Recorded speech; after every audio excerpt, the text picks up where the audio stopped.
안녕하십니까.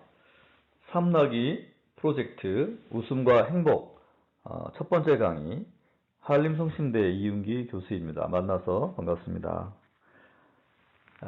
오늘 우리가 웃음과 행복에 대해서 25분씩 1강, 2강으로 나누어서 동영상으로 여러분 강의를 듣게 되실 텐데요. 첫 번째는 이제 웃음과 행복이 뭐 어떤 관계에 있느냐, 그리고 행복하기 위한 삶의 양식, 라이프 오브 스타일이라고 얘기하는데요. 이런 삶의 방식들이 무엇이냐, 또 건강하고 행복한 삶의 양식을 우리가 어떻게 하면 잘 배울 수 있는지에 대해서 같이 배우는 첫 번째 시간입니다. 삶을 어떻게 잘 나느냐, 삶을 잘 살아가느냐, 프로젝트를 송파구에 계신 어르신들과 함께 진행하게 되어서 기쁘게 생각합니다. 시니어들이 더 행복하게 살 수 있는 그런 시대가 점점 다가오고 있고, 또 시니어들이 점점 많아지는 그런 시대가 한국이, 대한민국이 그렇게 바뀌어가고 있습니다. 자, 그럼 첫 번째 내용을 좀 보면, 사람들이 보통 나이를 먹으면서 행복할까요? 아니면 불행할까요? 여러분들 어떻게 생각하십니까? 나이를 먹으면 점점 행복하다고 느낄까요? 아니면 점점 불행하다고 느낄까요? 두 번째는 이제 행복을 결정하는 요인이 뭘까요? 무엇이 있어야 우리는 행복하다라고 생각할까요? 여러분 생각은 어떻습니까?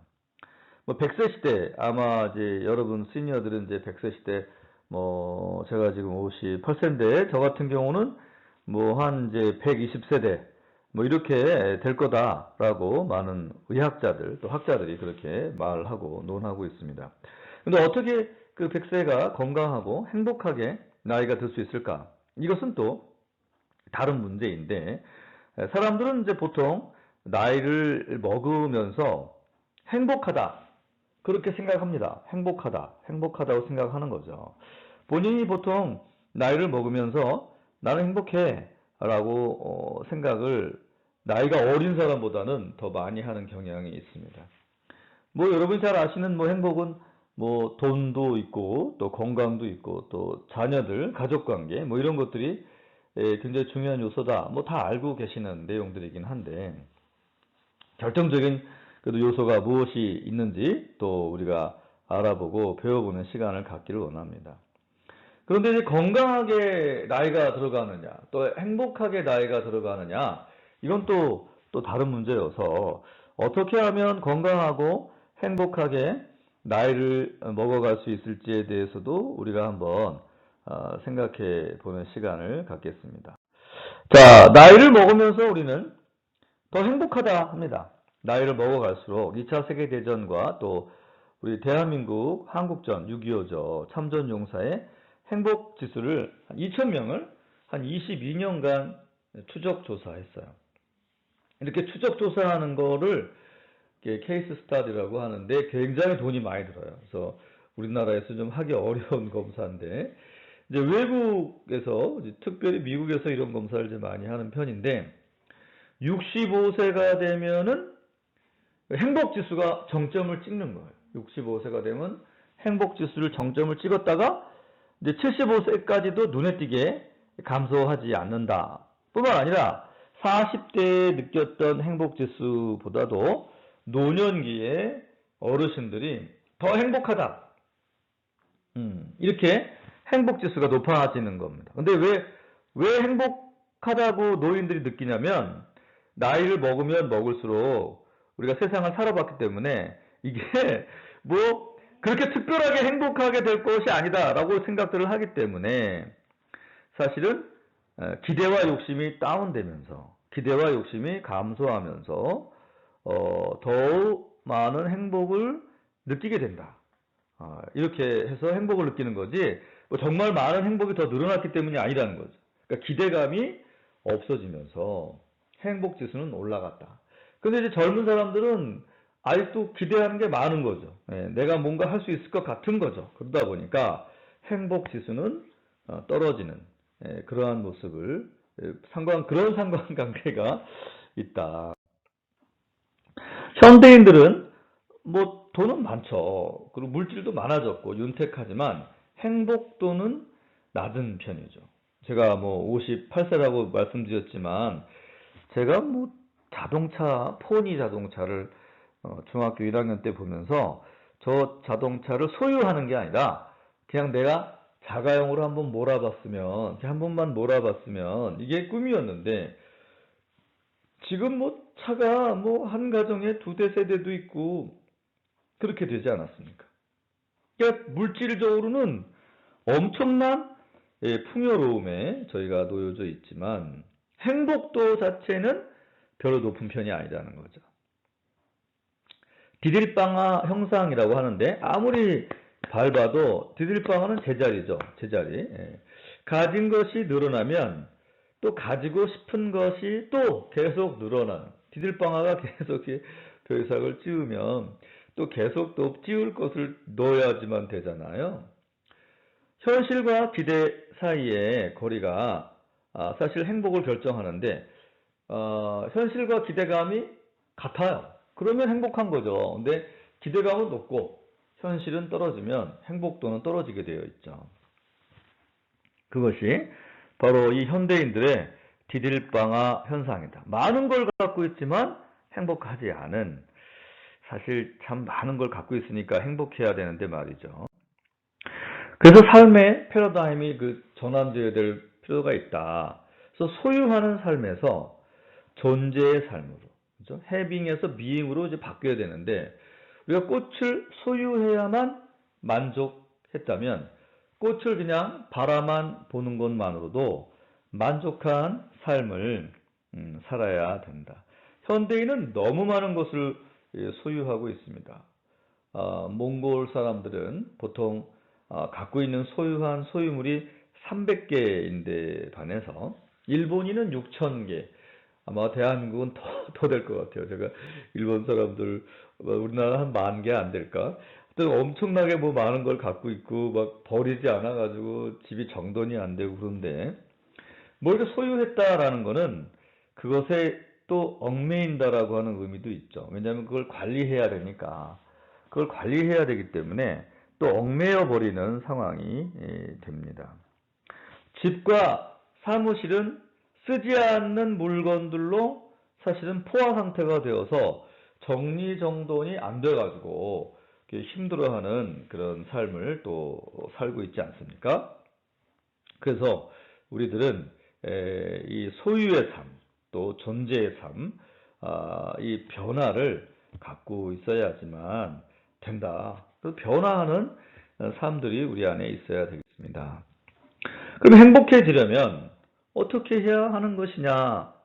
그래서 One True Thing이라고 하는 1998년에 행복하기가 아주 쉽다. 단지 우리가 가진 것을 사랑하면 된다. 이 영화에 나왔던 건데요. 소유하지 못한 것에 대한 갈구가, 그런 결핍이 불행의 원인이죠. 그러니까 내가 뭘 갖고 있지 못할 때 옆에 있는 친구가 자가용을 소유했는데 나는 자가용이 없을 때 불행하죠. 또 옆에 있는 친구가 집을 소유했는데 나는 소유하지 못했을 때 불행한 거거든요. 근데 옆에 있는 친구도 집 없고 나도 없고 뭐 가족 친지 다 없으면 불행하지 않아요. 근데 옆에 있는 친구랑 비교하면서 그 결핍이 불행이 된다. 우리가 빌 게이츠의 돈하고 나의 돈하고 비교하지는 않습니다. 빌 게이츠나 워렌 버핏의 갖고 있는 소유한 것과 나를 비교하면 엄청난 격차가 있죠. 근데 그런 사람하고 우리는 비교하지 않아요. 옆에 있는 친구, 아주 가까운 지인들하고 비교해서 그들이 소유한 것에 비해서 내가 갖고 있지 못할 때 그때 이제 그 결핍감이 아주 아픈 마음이 되는 것이죠. 자, 그래서 우리는 소유하지 못한 것, 소유하지 못한 것에 대한 갈구와 결핍이 불행의 씨앗이 됩니다. 여러분, 행복을 결정하는 요소를 보면 사실은 유전적인 게 50%, 그리고 의도적인 활동이 40%, 또 그를 둘러싸고 있는 환경이 10%입니다. 부모로부터 물려받은 행복의 유전적 기질이 있어요. 근데 사실 참 이거 어떤 사람은 그냥 항상 껄껄껄 웃고 이런 사람도 있죠. 예. 저도 좀 그런 편이긴 한데, 이걸 뭐 생각이 없다는 얘기도 많이 듣고 그러는데, 저는 이제 아버님이나 어머님이 많이 웃는 편이셨던 것 같아요. 그리고 이제 삶의 환경 차이죠. 뭐 건강, 부, 외모, 결혼 여부, 뭐 이런 것들이 행복을 결정짓는다. 근데 환경이나 유전적 형질을 우리가 바꿀 수가 없어요. 이 세팅된 거란 말이죠. 근데 의도적 활동, 요게 이제 40%인데, 요게 개인별로 행복해질 수 있는 요인이 될 수 있는 거죠. 그러니까 노력을 하는 사람이 행복해질 수 있는 거죠. 매일의 삶 속에서 행복해지려고 꾸준히 노력하고 실행하는 사람이 행복해질 수 있다. 행복해질 수 있다. 그래서 40%나 되니까 여러분 노력하시면 행복해질 수 있습니다. 갖고 있는 것들을 갖고만 한다면 물론 60%죠. 근데 저 퍼센테이지는 사실 좀 바꾸기가 좀 어려운 거죠. 우리의 힘으로는. 그런데 이 의도적인 활동, 이거는 좀 우리가 할 수 있는 영역이기 때문에 여러분 노력을 해 보시기를 바라겠습니다. 행복에 대한 좀 잘못된 생각이 뭐냐면 찾아야 하는 것. 저 멀리 어딘가에 있지 않고 사실은 우리 안에 내재되어 있습니다. 또 행복은 환경을 변화시켜야 얻을 수 있다.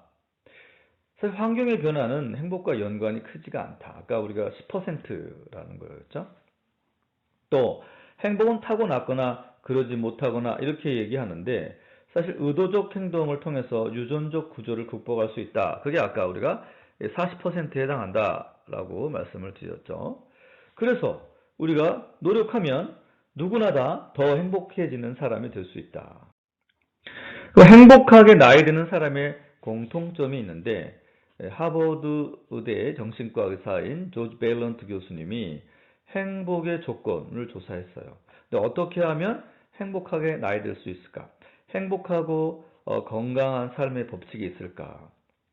성인 발달 연구소에서 72년이나 넘게 추적한 성인의 평생 발달에 관한 최장기 종단 연구, 케이스 스타디라고 아까 얘기했죠. 이런 긴 시간 동안에 연구하는 게 이게 쉽지가 않은데 한국은 이런 연구가 좀 잘 안 되는 편인데 우리도 이제 그런 연구를 해야겠죠. 근데 미국에서 이런 긴 시간의 종단 연구를 이제 많이 했어요. 그러니까 어떻게 보면 시니어 행복에 관련된 유명한 학자는 바로 이 조지 밸런트 교수입니다. 근데 이 조지 밸런트 교수가 연구한 내용들이 사실 이제 시니어 행복에 많은 영향을 미치고 있어요. 연구 대상은 1930년대 말에 하버드 대학에 입학한 2학년 학생 268명, 가난하고 불우한 환경 속에서도 자수성가한 남성 456명, 또 스탠퍼드 터먼 연구의 대상자 여성 1090명, 이 814명의 전생애를 통해서 72년이죠. 72년의 이분들의 개인의 라이프 스타일과 역사를 통해서 건강하고 행복하게 나이가 드는 방법을 제시하게 되었습니다. 이 밸런트 교수가 2년마다 연구 대상자들에게 질문을 했어요. 노화에 대한 생각을 바꾸기. 당신을 아침에 빨리 일어나고 싶게 만드는 게 뭡니까? 이렇게 질문을 하는 거죠. 2년에 한 번씩. 근데 한 노인 84세의 대답이 살고 일하고 어제까지 몰랐던 것들을 배우기 위해 그리고 배우자와 소중한 순간들을 나누기 위해서 산다는 것. 사람이 움직이고 역동적인 모티베이션, 동기는 바로 사는 것, 그 다음에 일하는 것, 또 새로운 걸 배우는 것, 또 사랑의 대상과 무엇인가를 쉐어하고 나누기 위해서 우리가 아침에 일어난다. 그래서 정서적으로, 사회적으로 계속적으로 성장해 나가기를 바라는 것이 이 노인들의 생각이라는 거예요. 시니어의 생각이라는 거죠. 노인이 되면 아무것도 안 하고 편안하게 그냥 쉬고 잠만 자고 뭐 이렇게 되기를 알았는데 아니라는 거. 72년간 연구해 보니까 절대 그렇지 않다는 거예요. 많은 사람들은 다 지속적으로 무엇인가를 하고 배우고 나아가기를 바랬다. 사회학자 에릭 에릭슨이 이분은 또 이런 글을 썼죠. 50세 이후의 삶은 아래쪽으로 향하는 내리막길이 아니라 바깥으로 뻗어가는 길이다. 그러니까 뭐 이렇게 올라가는 길은 아닐지 모르겠지만 아래로 향하는 길은 절대로 아니다. 아래로 내려가는 건 절대로 아니다. 오히려 막 바깥으로 막 방사형으로 무엇인가를 펼쳐가는 거라는 거죠. 이게 노인의 삶이다. 이 시니어의 삶이 이런 거라는 거죠. 다양한 것들을 갖고 방사형으로 쭉쭉 뻗어나가는 것이 바로 이 시니어들의 건강한 노후의 삶이 된다라고 주장합니다. 그래서 건강하고 행복하게 나이가 드는 방법이 있는데 첫 번째는 고난에 대처하는 자세. 그러니까 고난과 고통이 많고 적은가 보다는 어떻게 대처하느냐.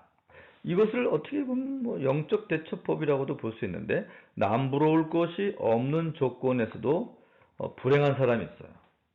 다 갖고 있는데 불행해. 또 고생스러운 조건에서도 행복한 사람이 있어. 이걸 보면 뭔가 다른 게 있다라는 거죠. 이제 이게 차이가 뭐냐? 고난의 대처법이죠. 그러니까 어떻게 보면 인생에 대한 자세, 태도예요.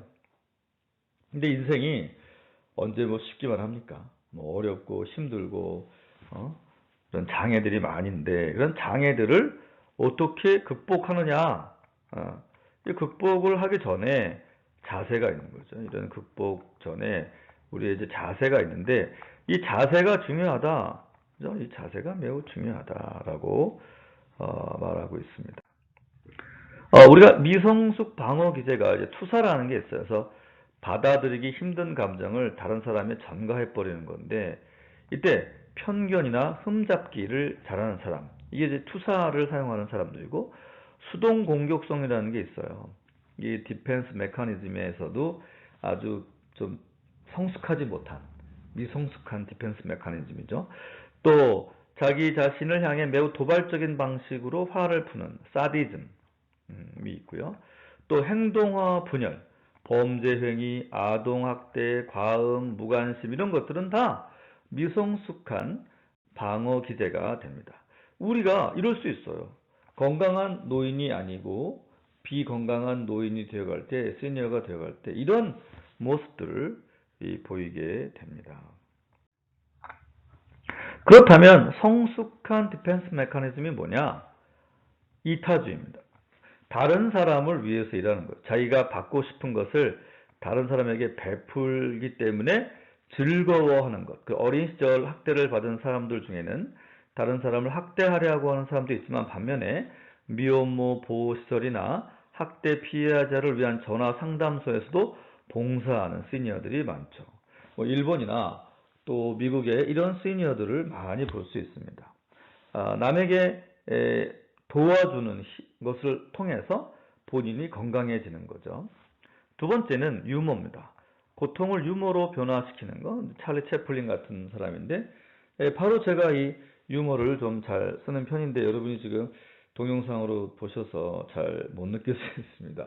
나중에 한번 만날 기회가 있으면 아주 흠뻑 웃겨드릴 수 있습니다. 그 다음에 예술적 창조로 갈등을 승화시킨다. 소설이나 그림이나 작품으로 인생을 극복하는 겁니다.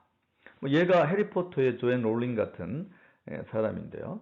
이런 성숙한 방어 기제를 사용함으로 건강한 삶을 살아가는 거죠.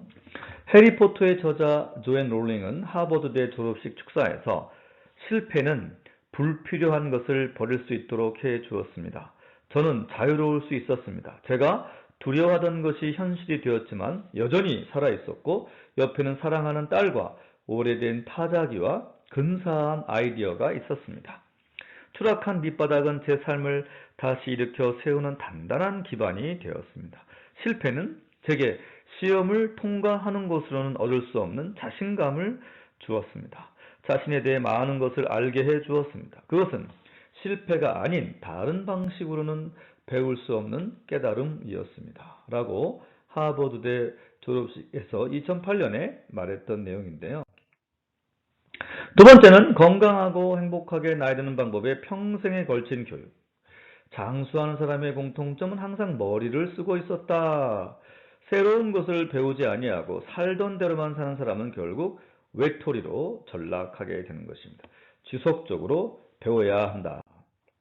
세 번째, 안정적인 결혼 생활. 행복에 영향을 주는 가장 중요한 요인은 가족 관계였다. 인생의 말년을 불행하게 만드는 것은 경제적 빈곤뿐 아니라 사랑의 빈곤이다. 사랑하라 라고 이제 박병관 박사님도 저한테 그런 말씀하시는데, 사랑을 하지 아니하면 아주 불행해진다. 그래서 건강하고 행복한 것은 사실 사랑하는 것에 있다. 그래서 배우자와의 관계, 그래서 배우자와의 관계는 삶의 질을 아주 결정적으로 역할한다. 그래서 최고의 친구가 필요하다. 뜨거웠던 애정의 자리를 우정이 대신하는 것이 이상적이다. 상대 입장에서 생각하는 게 중요하고, 내가 무엇을 받을까 보다 해줄까를 고민하고, 무언가를 해줄 때는 조건 없이 해주는 것이 건강한 시니어가 되어가는 것이다. 자녀와의 관계는 또 자녀와 좋은 관계 요소는 시간 공유가 필수고, 아이들이 정말 원하는 것은 함께하는 시간이다. 아이들과 무언가를 함께하는 것은 매우 중요하다라는 것을 우리가 잊지 말아야겠죠. 그래서 건강하게 행복하게 나이 드는 방법은 45세 이전의 금연입니다. 그래서 흡연을 끊어야 하고, 또 알코올 중독 경험이 없는 적당한 음주가 있어야 되고, 되게 중요하죠. 규칙적인 운동, 그리고 적당한 체중도 건강한 시니어의 핵심입니다. 사실 보면은 이 네 가지는 이제 육체적인 거예요. 이 육체적인 거. 아까 세 가지는 정신적인 건데, 정신적인 게 먼저예요. 정신적인 것이 세 가지가 먼저고, 육체적인 네 가지가 마지막인데, 이것이 같이 합쳐져야 이제 정신적으로, 육체적으로 건강한 삶을 살게 되는 거죠.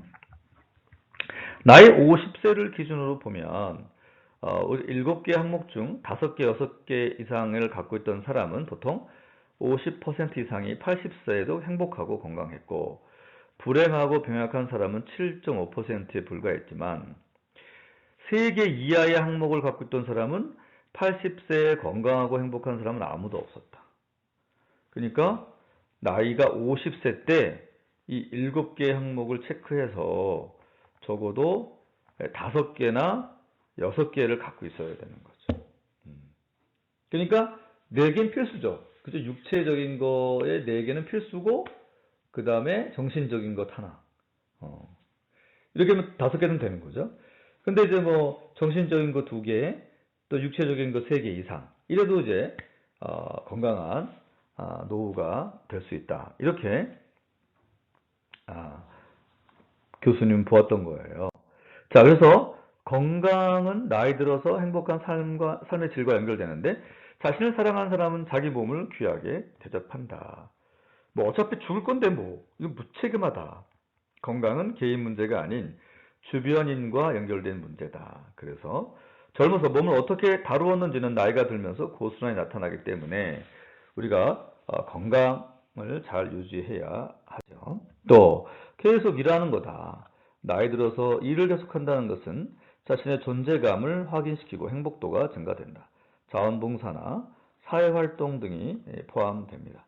그렇게 일하는 것도 매우 중요합니다. 그 사회봉사형 시니어 롤 모델은 역사상 가장 무능한 대통령이었던 지미 카터 대통령이 은퇴 후 노벨 평화상을 받았어요. 왜냐하면 퇴임하고 나서 카터 센터를 설립하고 지구촌 분쟁을 해결하고 사랑의 집 짓기 헤비타트를 참여해서 아직까지도 이 활동을 하시는데, 아마 올해가 코로나라 활동을 올해 하실지 모르겠어요. 근데 이 사랑의 집 짓기로 전 세계에 가난하고 어려운 사람들에게 집을 무료로 지어주는 좋은 일을 하고 계십니다. 또 다양한 사람들과 관계를 맺는 건데, 행복한 사람은 덜 행복한 사람보다 인간관계가 좋다. 그래서 50대 이후의 삶을 결정하는 가장 중요한 변수는 47세 무렵까지 만들어 놓은 인간관계다. 인간관계가 지속될 때 중요한 역할을 하게 된다. 자, 행복은 운명이 아니라 삶의 태도임을 오늘 좀 알길 바라시고요. 성숙한 방어 기제, 배움, 가족, 건강, 일, 인간관계를 통해서 행복한 노후를 만들어 가시기를 바라겠습니다. 첫 번째 강의 열심히 들어주셔서 감사합니다.